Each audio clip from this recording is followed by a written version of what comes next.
Magandang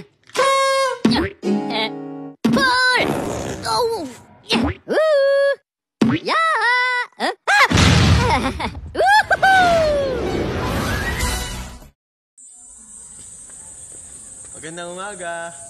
Sa ngayong umagang ito ay tatalakayin natin ang 4 na makrong kasanayan.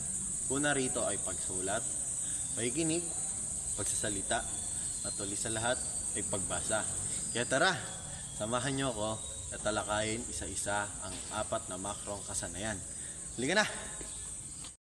A few moments later.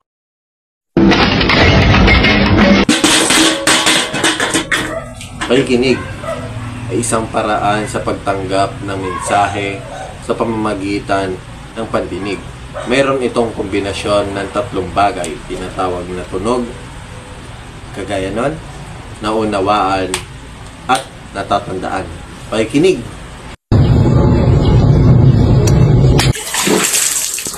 Grabe naman niya! Pagsasalita, ito ay pagbibigay at pagbabahagi ng isang kaisipan at mensahe sa pamamagitan ng verbal na pamamaraan tulad nito. Ginagamit ang wika ng may wastong tunog, tamang gramatika upang malinawan na may pahayag ang ating nararamdaman. Pagsasalita.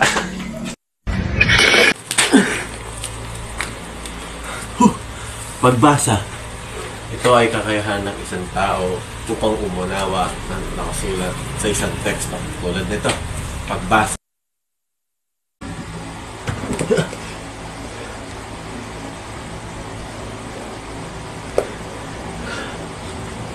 Isang comprehensive na kakayahan naglalaman ng wastong gamit, talasalitaan, pagbuo ng kaisipan, retorika at iba pang mga elemento.